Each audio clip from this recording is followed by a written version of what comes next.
Class 8 की हिंदी का दूसरा अध्याय नमक का दरोगा हम लोग पढ़ रहे थे। उसमें आपने देखा कि बंसीधर जैसे ही घर से निकले उनको दरोगा पद पर उनकी नियुक्ति हो गई।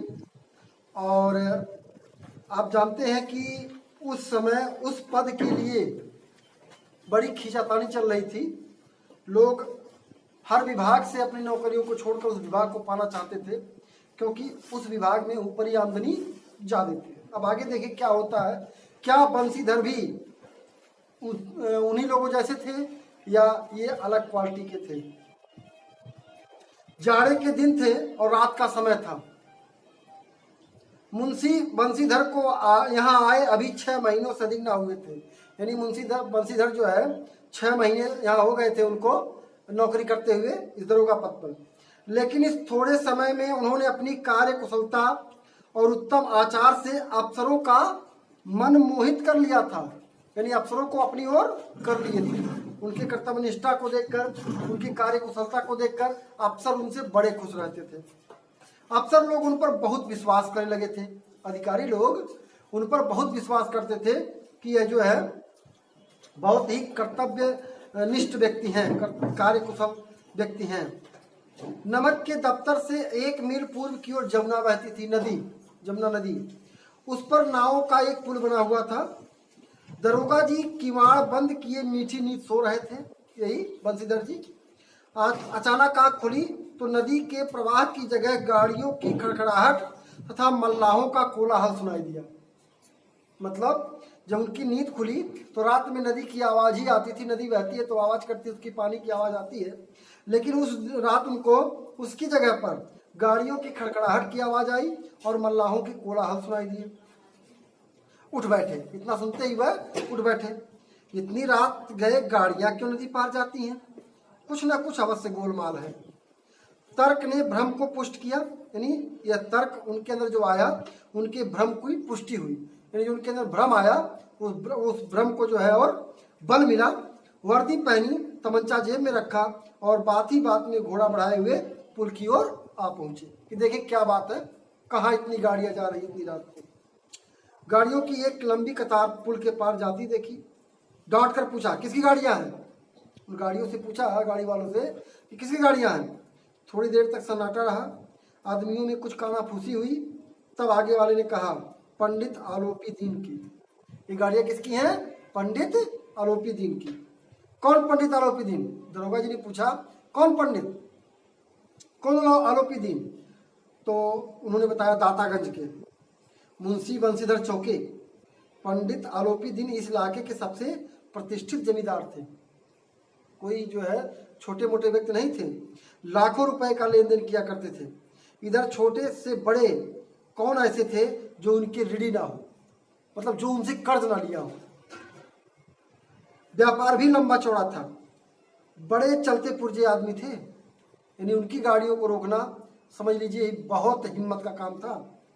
अंग्रेज अफसर उनके इलाके में शिकार खेलने आते और उनके मेहमान होते।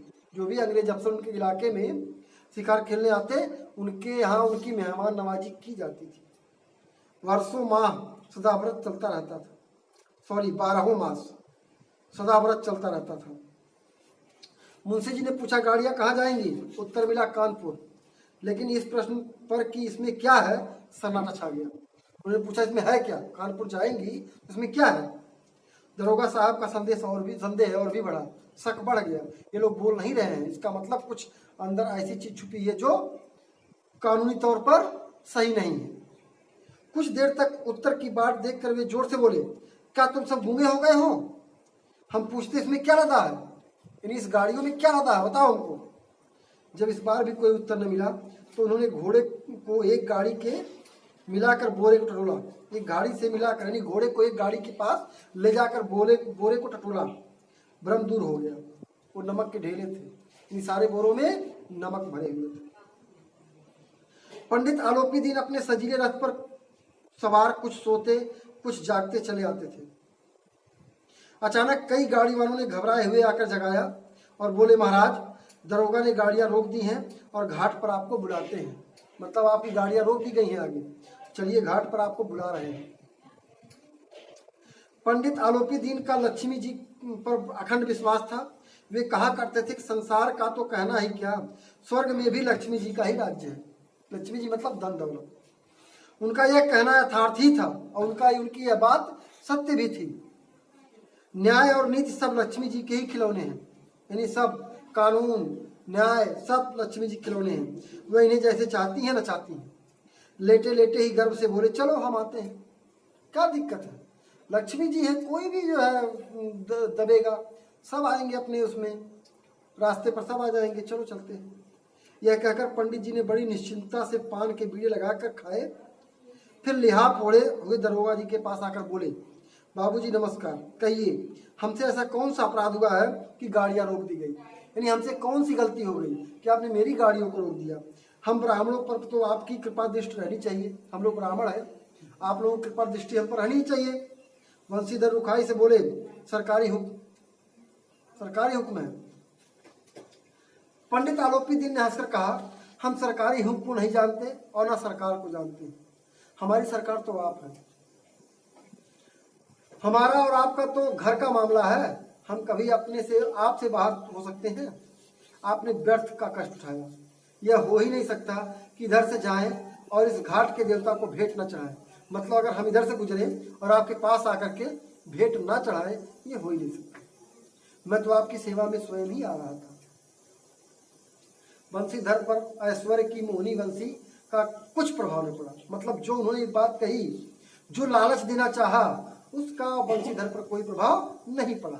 ईमानदारी की नई उमंग थी, यानी उनके अंदर अभी नई नई नौकरी थी, नया नया उमंग था। ईमानदारी जो है सर चढ़कर बोल रही थी। कड़क कर बोले, हम उन नमक हरामों में से नहीं हैं जो कौड़ियों पर अपना ईमान बेचते फिरते हैं।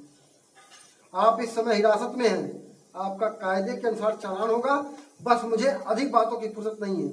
जमादार बबलू सिंह, तुम इन्हें हिरासत में ले चलो, मैं हुक्म देता हूँ, इन्हें ले चलो। पंडित आलोपी दीन स्तंभित हो गए, आश्चर्य पड़ गए, दांव उल्टा पड़ गया। वो सोचे थे कि हमारे पास लक्ष्मी है, पैसा है, हम कुछ भी कर सकते हैं, लेकिन यहाँ दांव उल्टा पड़ गया। गाड़ी वालों में हलचल मच गई। पंडित जी के जीवन में कदाचित यह पहला ही अवसर था उन्हें ऐसी कठोर बातें सुननी पड़ी थी। आज तक कोई भी कानून का अधिकारी अफसर आज तक उनसे इस आवाज में कोई बात नहीं कर पाया था। बबलू सिंह आगे बढ़ा, किंतु रौब के आगे यह साहस न हुआ कि उनका हाथ पकड़ सके। बबलू सिंह आगे तो बढ़ा आलोपी दीन के पास, लेकिन उनके रौब को देख करके उसका हिम्मत नहीं हुआ कि उनका हाथ पकड़ के हथकड़ी लगा सके। पंडित जी ने धर्म को धन का ऐसा निरादर करते कभी नहीं देखा था। आज धर्म जो है धन का निरादर कर रहा था, मतलब उसका आदर सत्कार नहीं कर रहा था, उसको बेइज्जत कर रहा था। धर्म धन को बेइज्जत कर रहा था। और अक्सर आज तक पंडित आलोपी दीन के जीवन में हुआ क्या था कि धन धर्म का जो है अनादर करता था, आज उसका उल्टा हो रहा है।